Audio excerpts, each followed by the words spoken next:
அனைவருக்கும் வணக்கம். அக்டோபர் மாதம் வளர்பிறை பஞ்சமி எந்த தேதியில் வருது, எப்படி வராகினை வழிபாடு செய்யணும் அப்படிங்கிறதுக்கான ஒரு பதிவு நான் கொடுத்துருக்குறேன். அந்த பதிவு பார்க்காதவங்களுக்கும் இந்த பதிவிலே நான் தேதி சொல்லிடுறேன். அக்டோபர் மாதம் வளர்பிறை பஞ்சமி 26ஆம் தேதி வருது. ஞாயிற்றுக்கிழமை அன்று நமக்கு பஞ்சமி தேதி முழுவதுமே நமக்கு பஞ்சமி தேதி இருக்குது. நீங்கள் பூஜை செய்ய வேண்டிய நேரம் ஒன்று, நீங்கள் காலையில் பூஜை செய்து கொள்ளலாம். காலையில் ஒரு பிரம்ம முகூர்த்த நேரம் 4 மணிலேருந்து காலை ஒரு 9 மணிக்குள்ளே நீங்கள் பூஜை செய்து கொள்ளலாம். மாலை நேரம் பார்த்தீங்க அப்படின்னா மாலை 5:30 மணிக்கு மேலே ஒரு இரவு 9 மணிக்குள்ளே நீங்கள் பூஜை செய்து கொள்ளலாம். நமக்கு பஞ்சமி தேதி முழுவதுமே இருக்கிறனால ஒன்றும் பிரச்சனை இல்லை. நமக்கு அதிகாலை நேரம் தான் ஆரம்பிக்குது.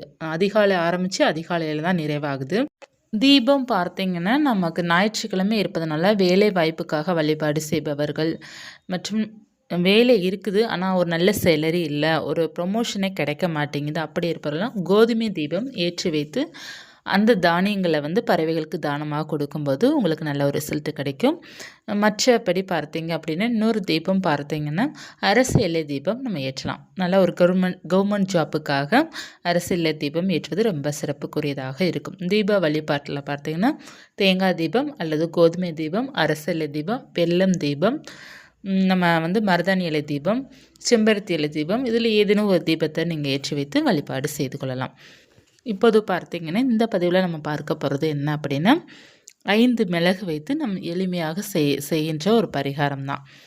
இந்த பரிகாரத்தின் மூலமாக உங்களுக்கு தீராத பிரச்சனை, ஏதேனும் பிரச்சனை இருந்தாலும் சரி, பணம் சம்மந்தப்பட்ட பிரச்சனை இருந்தாலும் சரி, ஒரு கடன் தொல்லையாக இருந்தாலும் அது சரியாவதற்காக நம்ம இந்த பரிகாரம் நமக்கு நல்ல பலன் கொடுக்கும். 5 மிளகு மட்டும் நீங்கள் எடுத்துக்கோங்க. குறுமிளகு எடுத்துக்கோங்க, இல்லைன்னா வீட்டில் நம்ம பயன்படுத்துகின்ற மிளகு ஒரு 5 மிளகு மட்டும் நீங்கள் எடுத்துக்கோங்க. எடுத்துகிட்டு உங்கள் உள்ளாங்கைக்குள்ளே வச்சுக்கோங்க.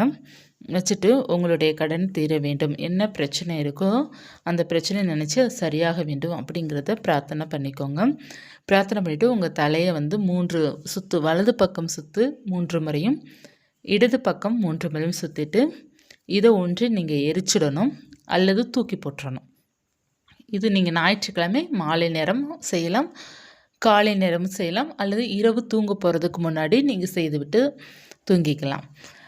நீங்கள் இந்த 5 மிளகு கையில் எடுத்து நீங்கள் உங்களுடைய பிரார்த்தனை பண்ணிவிட்டு உங்களுக்கு என்ன பிரச்சனைனால நீங்கள் கஷ்டப்படுறீங்க, அதை நினச்சி அது சரியாகணும், எனக்கு சரியாயிடும் அப்படிங்கிறது வராகிமன மனசுக்குள்ளே பிரார்த்தனை பண்ணிவிட்டு இந்த மிளகை வலது பக்கம் 5 முறையும் இடது பக்கம் 5 முறையும் உங்கள் தலையை சுற்றி ஒன்று தூக்கி போட்டுருங்க. அப்படி இல்லைன்னா எரிச்சிடுங்க. வாசல்லே நீங்கள் எரிச்சிடலாம்.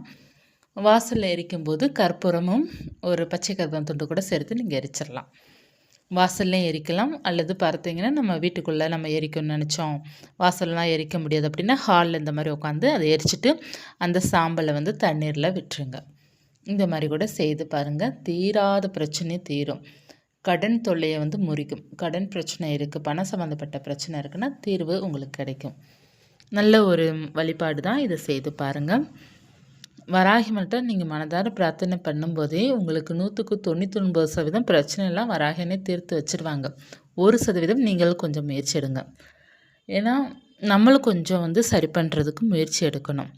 இறைவனை வழிபாடு செய்கிறதுனால நமக்கு எல்லாம் சரியாயிடும் அப்படிங்கிறதுக்காக நீங்கள் விட்டுறக்கூடாது. நீங்களும் கொஞ்சம் முயற்சி எடுக்கணும். நீங்கள் முயற்சி எடுக்கும்போது அது சீக்கிரமாக சரியாகும். மிளகு தீபம் கூட நம்ம ஏற்றலாம். ஞாயிற்றுக்கிழமை வருவதனால மிளகு தீபம் ஏற்றலாம். ரொம்ப நல்ல மாற்றங்கள் இருக்கும். மிளகு தீபம் ஏற்றுவதனாலே பணம் சம்மந்தப்பட்ட பிரச்சனை சரியாகும். கடன் தொல்லை இருப்பவரெல்லாம் மிளகு தீபம் ஏற்றும்போது சரியாகும். ரொம்ப நல்ல மாற்றத்தை கொடுக்கும். 5 மிளகு நீங்கள் பயன்படுத்தலாம். மிளகு வைத்து நம்ம செய்கின்ற பரிகாரம் எல்லாமே நமக்கு சீக்கிரமாக ரிசல்ட்டு கொடுக்கும். அதில் பார்த்தீங்கன்னா நம்ம இன்னொரு பரிகாரம் மிளகு வைத்து செய்வோம்.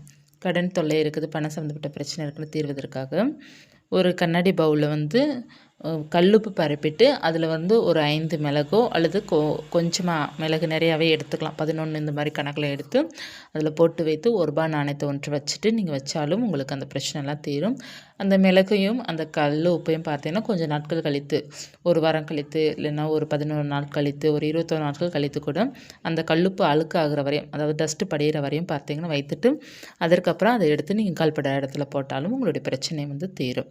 எத்தனை பிரச்சனை இருந்தாலும் சரி, அது தீரணும் அப்படின்னா நம்ம கையில் தீர்க்க முடியும்.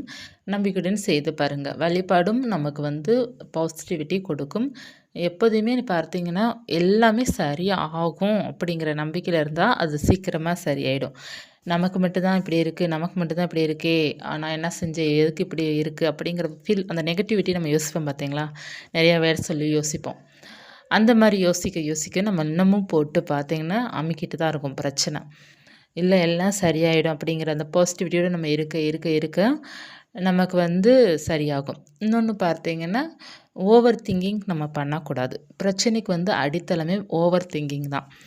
ஏதோ ஒண்ணு சின்ன பிரச்சனை வீட்ல நமக்கு நடந்திருக்கும். அதே நம்ம ரொம்ப அதிகமா அடிக்கடி யோசிச்சுக்கிட்டே இருப்போம். இப்ப கிச்சன்ல வேலை பார்க்குறோமா, அங்க கவனமா வேலை பார்க்க மாட்டோம். அந்த மைண்ட்ல அது ஓடிக்கிட்டே ஒரு படம் ஓடுற மாதிரி நமக்கு மைண்ட்ல ஓடிக்கிட்டே இருக்கும். ஒரு கற்பனை பண்ணிக்கிட்டே ஓடிக்கிட்டே கிடக்கும். அந்த மாரி நம்ம ஓடிக்கிட்டே இருக்கும்போது பார்த்தீங்கன்னா, இன்னமும் நமக்கு அழுத்தம் ஏற்படும். மன அழுத்தம் ஏற்படும். அதேபோல பார்த்தீங்கன்னா, எந்த ஒர்க் பண்ணாலும் சரி, நமக்கு கை தான் வேலை பார்க்கும். மற்றபடி பார்த்தீங்கன்னா, மைண்டு ஃபுல்லா அந்த பிரச்சனைக்குள்ளேயே தான் இருக்கும். அந்த மாரி இருக்கிறத நீங்க அவாய்ட் பண்ணணும். சரி அந்த மாரி இருக்கிறத எப்படி அவாய்ட் பண்ணணும் அப்படின்னா, ஒண்ணு உங்களுடைய வேலைகள்ல பார்த்தீங்கன்னா, கொஞ்சம் இன்ட்ரெஸ்ட்டா நீங்க பார்க்கணும்.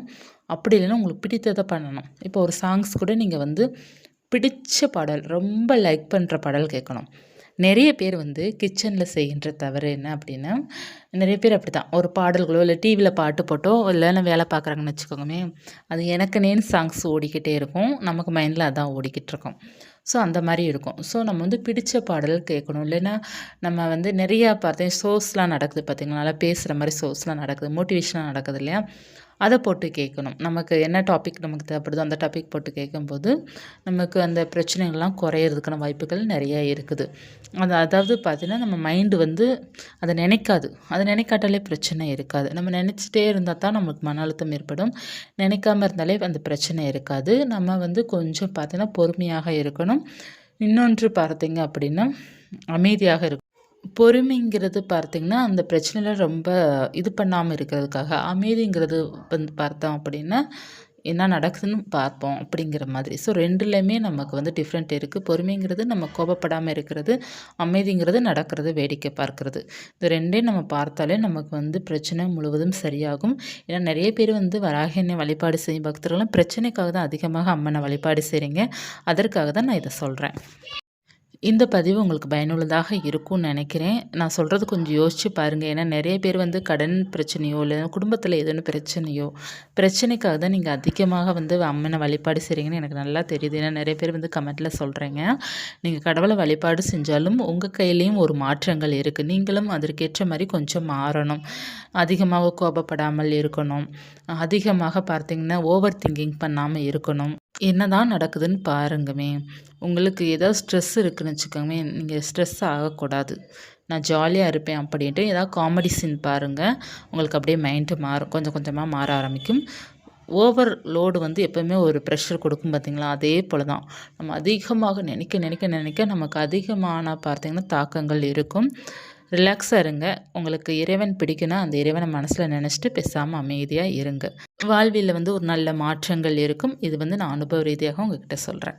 இந்த பதிவு உங்களுக்கு பயனுள்ளதாக இருக்கும்னு நினைக்கிறேன். இருந்தால் லைக் பண்ணிக்கோங்க. இது போன்ற வராகியின் பற்றிய தகவல் தெரிந்து கொள்ள நினைச்சீங்கன்னா சேனலை சப்ஸ்கிரைப் பண்ணி வச்சுக்கோங்க. நன்றி.